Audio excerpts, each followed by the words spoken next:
لازم ہے کہ مومن اللہ سبحانہ و تعالیٰ پر توکل کریں، یعنی اپنے دینی معاملات میں بھی اور دنیاوی معاملات میں بھی۔ اور توکل کا مطلب ہے اسباب اختیار کر کے نتیجہ اللہ سبحانہ و تعالیٰ پر چھوڑنا، اور اللہ تعالیٰ پر مضبوط توکل ایمان کی نشانی ہے، یہ دل کی عبادت ہے۔ توکل کرنے والے کی سچائی یہ ہے کہ وہ اللہ تعالیٰ پر توکل کرے اور انسانوں میں سے کسی سے طمع نہ رکھے کہ وہ اس کے لیے کچھ کریں گے۔ جب کوئی ایسا ہو جائے کہ کسی انسان سے کوئی طمع نہ رہے تو اللہ تعالیٰ اس کو بے حساب رزق دے گا، وہی بندہ توکل کرنے والا ہے۔ اللہ سبحانہ و تعالیٰ توکل کرنے والوں کو خوشخبری دیتے ہیں، وہ ایسی جگہ سے رزق دے گا جہاں سے کسی نے گمان بھی نہ کیا ہو۔ اور توکل کرنے والوں کی بہت سی یادیں ہیں۔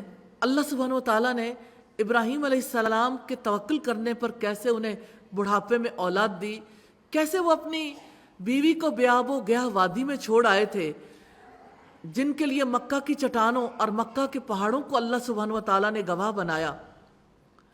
سارے پہاڑ اپنی جگہ پر ہیں، انہی پہاڑوں کے درمیان ایک تنہا عورت یہ کہتی بھی سنائی دیتی ہے، جب اس نے اپنے شوہر سے پوچھا کہ مجھے کس کے حکم سے یہاں چھوڑے جا رہے ہو، اور ابراہیم علیہ السلام نے سر جھکا دیا، کوئی جواب نہیں دیا۔ تو سیدہ ہاجرہ نے سوال کیا، کیا اللہ سبحانہ و تعالیٰ کے حکم سے مجھے چھوڑے جا رہے ہو؟ اس پر سیدنا ابراہیم علیہ السلام نے ہاں میں جواب دیا۔ تب وہ کہنے لگی لا یضیعن اللہ ابدا، پھر اللہ ہمیں کبھی ضائع نہیں کرے گا۔ یہ توکل ہے، اللہ سبحانہ و تعالیٰ کی ذات پر بھروسہ ہے۔ کس وجہ سے انہوں نے کہا تھا؟ کیا سہولتوں کے ملنے پر؟ کیا فیسلٹیز ملی تھی؟ بہت سا مال مل گیا تھا؟ کیا وہ اطمینان سے رہتے تھے؟ کیا کھانے پینے کو ان کے پاس وافر رزق تھا؟ پھر انہوں نے کس چیز پر صبر کیا؟ شوہر سے جدائی اور تنہا رہنے پر، جہاں نہ پانی تھا، نہ کھانے پینے کے انتظامات تھے، نہ سبزہ تھا، نہ سایہ دیوار تھا، نہ کوئی چھت تھی، نہ کوئی جاندار، نہ کوئی وحشی جنگلی جانور، نہ کوئی پرندہ۔ ایک تنہا عورت کا یقین اور توکل اپنی ذات پر اتنا بڑا ہے کہ وہ پہاڑوں سے بھی بلند ہے۔ وہ کہتی ہے اللہ ہمیں کبھی ضائع نہیں کرے گا۔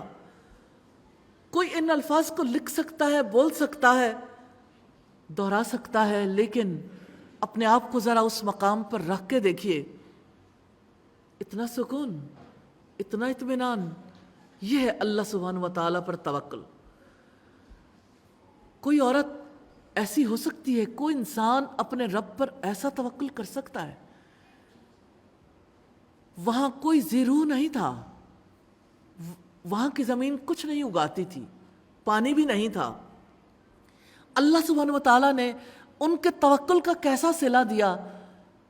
آج جس زمزم کو آپ نے پیا ہوگا، یہ زمزم کا چشمہ اسی توکل کی وجہ سے انہیں عطا کیا گیا۔ کون ہے دنیا میں جو مسلمان بھی اور جس نے زمزم نہ پیا ہو؟ یہ توکل والی ماں کی نشانی ہے، اس کا تحفہ ہے۔ جس نے زمزم پیا ہے اسے توکل کو بھی اپنا لینا چاہیے۔ اللہ سبحانہ و تعالی ہمیں توفیق عطا فرما دیں۔